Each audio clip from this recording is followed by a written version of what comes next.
welcome to another episode of the Trans 101 series. Today I'm talking about top surgery, more specifically the keyhole method. Keyhole is geared more towards people who have had a smaller chest. If you would like information on top surgery for people who have larger chests, please look at the video previous to this one where I talk about double incision. So top surgery is basically the masculinization of one's chest by removing the breasts and the breast tissue. In the other video I talked about nipple grafting and removing the nipple and regrafting it onto your skin, and some people lose sensation and all of that. So today what I'm talking about is keyhole, and this is geared more towards people with smaller chests because you're not creating two large incisions under the breast. You're actually cutting around the nipple, removing the breast tissue around and removing some of the tissue so that you're kind of closing it in on itself. There is another name for this, where another method that is very similar to this one called Periareolar. Once again, this is 100% for people who have smaller chests. Some surgeons have said that they can perform this type of surgery on people who have larger chest, like a very large B or a small C. I would look at pictures and results of surgeons who have done this surgery on people with larger breasts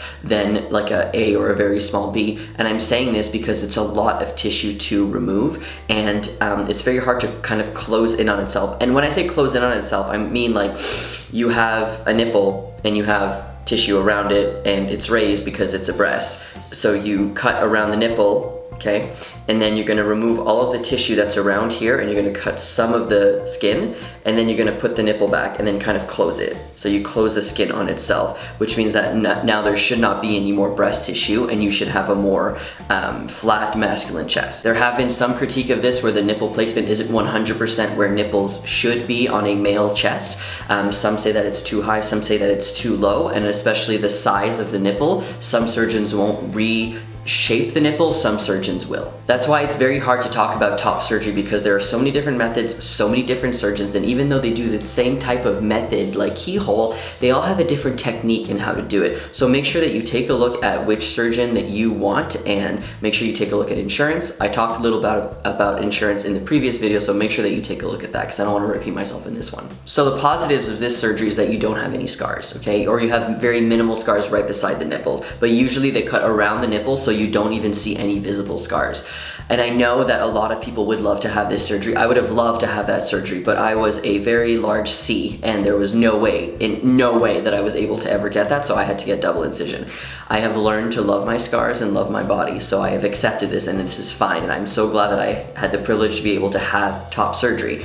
So I think that we need to understand and really realize what type of bodies that we have and what type of surgery our bodies can handle for what results we want in the end. So what is the cost of this surgery? Well, the cheapest that I've ever seen this surgery was $5,000, and it can go all the way up to like $11,000. Usually ballpark is around $7,000. That's kind of like the middle ground that I have seen for this surgery. So what's recovery like? Well, this surgery is a lot less intense than the double incision because you're getting cut and regrafted, and all of this stuff is happening. You have drains, you have bandages around you. With this surgery, because everything kind of happened in one area, yes, some people will have drains, yes, some people will have bandages that they keep on, but as with every surgery, they usually tell you have about 6 weeks, but a lot of people who have this type of surgery usually are able to do things way before 6 weeks, like go back to work like at 4 weeks. But please remember, all of this information, all right, is the information that I have seen online, that I have seen my friends experience, so don't take all of my information as 100% correct.